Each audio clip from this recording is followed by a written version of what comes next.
I hope you like heavy metal because that's exactly what we're going to be cutting today with the all-new Evolution chop saw. Today we're going to slice, we're going to dice. We'll talk about all the specs, I'll show you how to use this thing, we'll talk about all the things that I like and maybe one or two things that I don't. So there's a couple different models of this saw. The one we're using is right there. Yep, that's 14 inches of chop saw awesomeness. Now as for chop saws, this one here is a little bit unique. Instead of coming with an abrasive wheel, which you can by the way use on this saw, this one comes with, well, basically a saw blade. And I think one of the things that Evolution is getting known for is their saw blades. And they better be good. I mean, look at all that metal we're going to be slicing and dicing with it. And I'll even tell you what this does, if you smeesh that like button.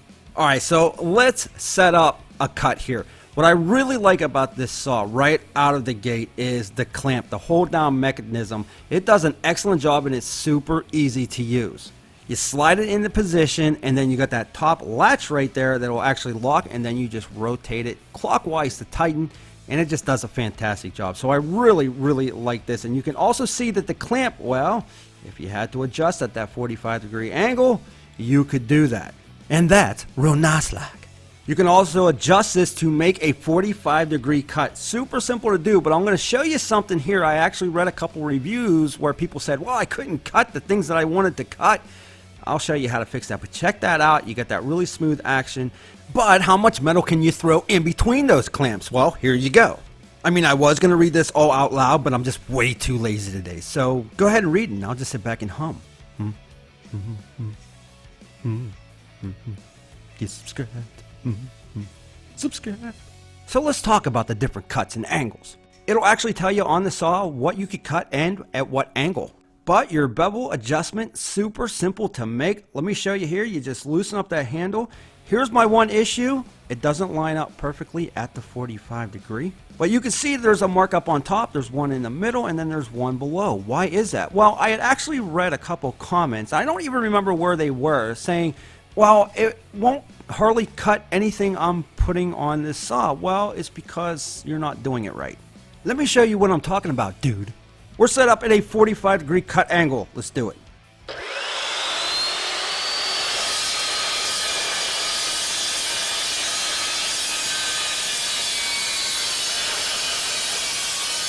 Oh no, it didn't cut all the way through. What shall I do? Well, that's because you have your blade pushed all the way back. I'm going to show you how to adjust that right now. So this metal bar beam is about 4 inches. What we need to do is use our wrench that's already included with the saw. It's up front. Take that bolt out right there like so, and then you're going to remove the handle.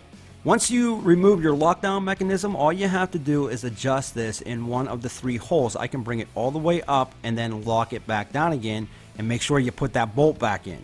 And that is why you have the 3 different notches. You can bring it all the way up, you can bring it down towards the middle, or bring it down closer towards you, and that 45-degree mark should line right up with those notches. But it doesn't. It's off about a 1/16 of an inch, and that kind of annoys me. But moving on, let's try our cut again and see how it does.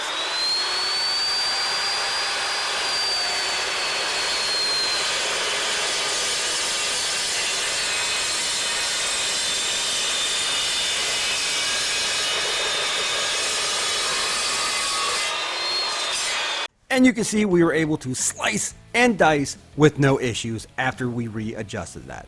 Now we're going to make a bunch more cuts, but I will tell you, if you are not used to using a chop saw with a saw blade, it's a little bit different. You have to get used to it. But you are completely protected on the saw. You do have the shield right here to protect your face, but you always want to use those safety glasses or a face shield when you're using this thing. You also have your blade lock button, which is bigger. It's easy to change that blade if you need to, right up on the front. Now, another nice thing about this saw is that it's actually very smooth. The spring action in the back, very smooth to operate. Bring that head up, lower it down. There's no jumping when you pull the trigger, so that's also really nice. All around, very smooth action. Happy with that. And right here is your onboard storage tool, so you can loosen that blade, tighten that blade, whatever you need to do to move or adjust this machine right there. You also got that back shield right here that prevents the spent shavings or whatever's floating out the back there from going everywhere, so that's a good thing. Alright, back to the slicing and the dicing. Once you get that adjusted, you tighten it down and that handle can be repositioned. So that's nice. We got some 1/4 inch diamond plating right here. We're going to go right through it. We're going to see what happens. Here we go.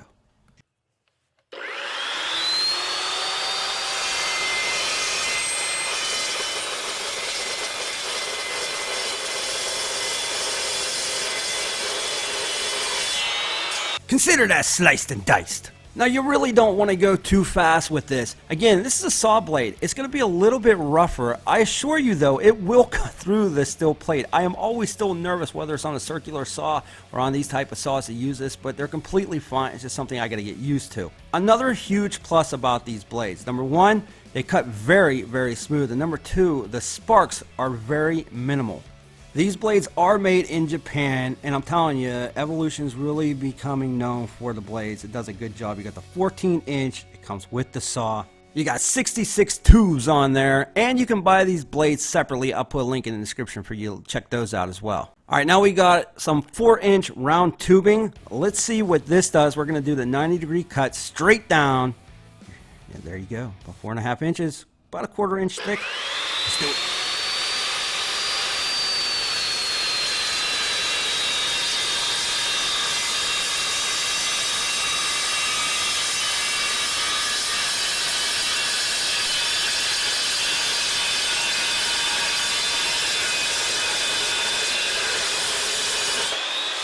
And not the fastest spinning blade that is designed that way. You're looking at 15 amps worth of power on this, and then the RPM you're looking at 1450. But it's a really, really smooth cut.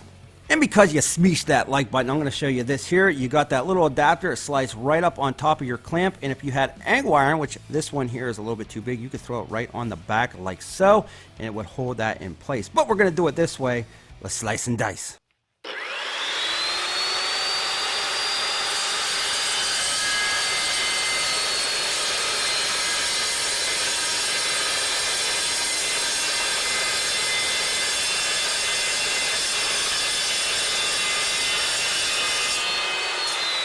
That angle iron cuts really, really nice on this saw. But here's the thing.